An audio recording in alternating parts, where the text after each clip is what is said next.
Thank you so much. Thank you to Al and to Ann, to Your Eminence, to Governor Patterson and Mayor Bloomberg, to Senator and Mrs. McCain, to my wonderful colleagues, Senator Clinton and Schumer, to all the distinguished guests. There is no other crowd in America that I'd rather be palling around with right now.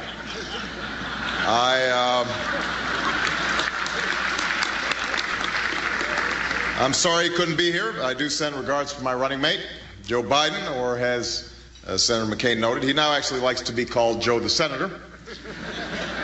I was thrilled to get this invitation, and I feel right at home here because it's often been said that I share the politics of Alfred E. Smith and the ears of Alfred E. Newman.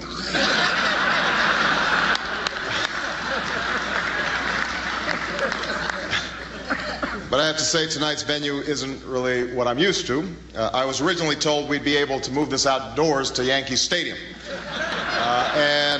Can somebody tell me what happened to the Greek columns that I requested?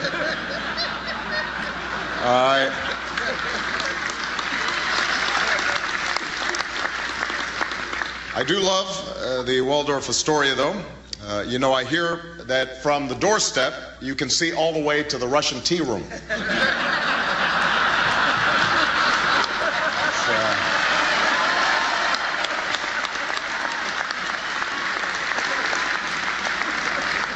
It is an honor to be here with Al Smith. I obviously never knew your great-grandfather, but from everything that Senator McCain has told me, the two of them had a great time together before Prohibition, so.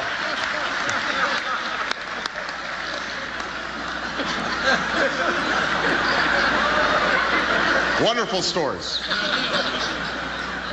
The mayor of this great city, Michael Bloomberg, is here. The mayor recently announced some news, made some news by announcing he's going to be rewriting the rules and running for a third term, which caused Bill Clinton to say, "You can do that?"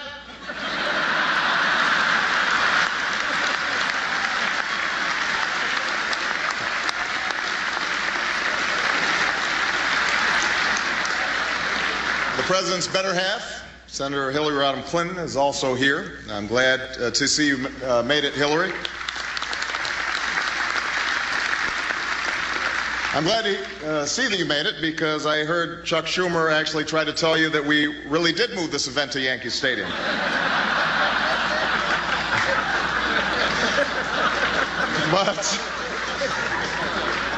But I'll tell you all from personal experience, Hillary Clinton is one of the toughest and most formidable presidential candidates in history. She's broken barriers. She's inspired millions.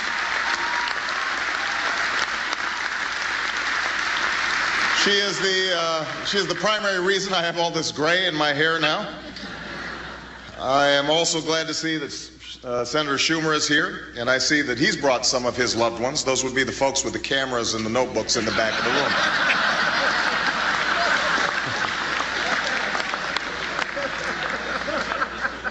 Of course, I am especially honored to be here tonight with my distinguished opponent, Senator John McCain. I think it is a tribute to American democracy that with 2 weeks left in a hard-fought election, the two of us could come together and sit down at the same dinner table without preconditions. Now, recently, one of John's top advisors told the Daily News that if we keep talking about the economy, McCain's going to lose. So tonight, I'd like to talk about the economy.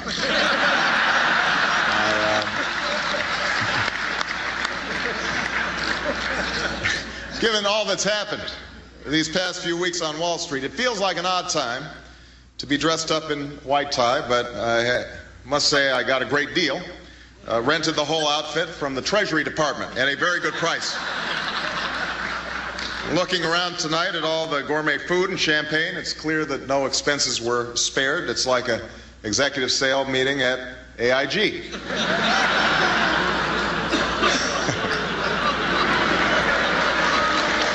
But I don't need to tell any of you that it's been a scary time on the stock market with people losing their investments, their entire fortunes. It's gotten so bad, Bloomberg now has to take the subway.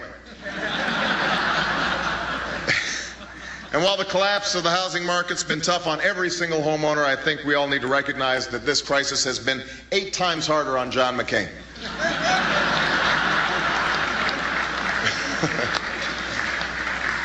We've been debating a lot of these economic issues over the course of the campaign, but lately things have been getting a bit tougher.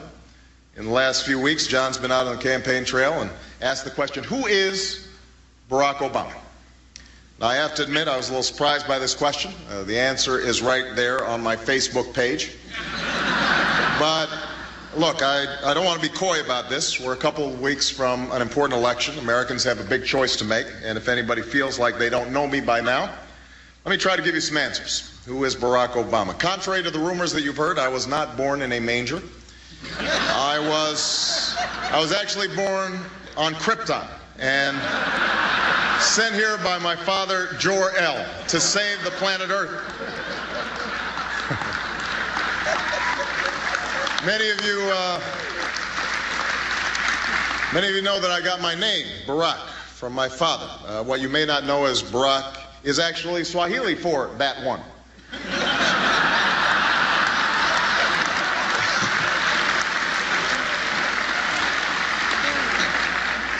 And I got my middle name from somebody who obviously didn't think I'd ever run for president.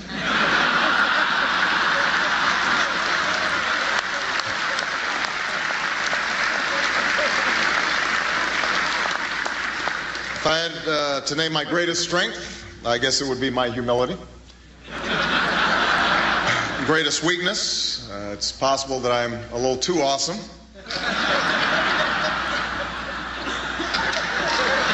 One other thing, I have never, not once, put lipstick on a pig, or a pit bull, or myself. Rudy Giuliani, that's one for you. I mean,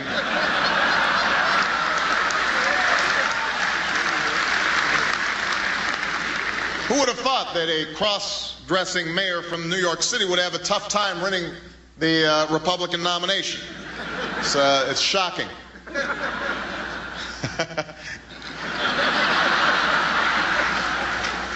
That was a tough primary you had there, John. Anyway,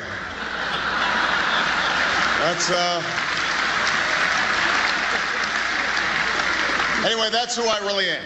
But in the spirit of full disclosure, there are a few October surprises you'll be finding out about in the coming weeks. First of all, my middle name, it's not what you think. It's actually Steve.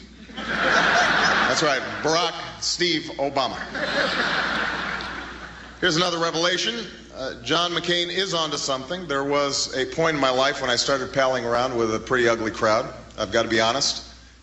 These guys were serious deadbeats. They were lowlifes. They were unrepentant. No good punks. That's right. I've been a member of the United States Senate. Come to think of it, John, I swear I saw you at one of our meetings. But I know Senator McCain agrees that some of the rumors out there are getting a bit crazy. Rupert, the other day, Fox News actually accused me of fathering 2 African-American children in wedlock.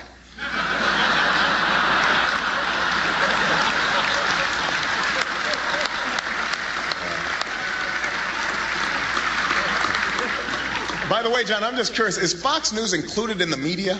Because I'm always hearing about this love. Just curious. Then at one of these campaign rallies, someone in the crowd started yelling, "Nobama," announcing to everyone in the room that I shouldn't be the Democratic nominee because there were far more qualified candidates. I really wish Joe Biden hadn't done that. But at least we've moved past the days when the main criticism coming from the McCain campaign was that I'm some kind of celebrity. I have to admit that that really hurt. I got so angry about it, I punched a paparazzi in the face on my way out of Spago's. I'm serious. I even spilled my soy chai latte all over my Shih Tzu. It was really embarrassing.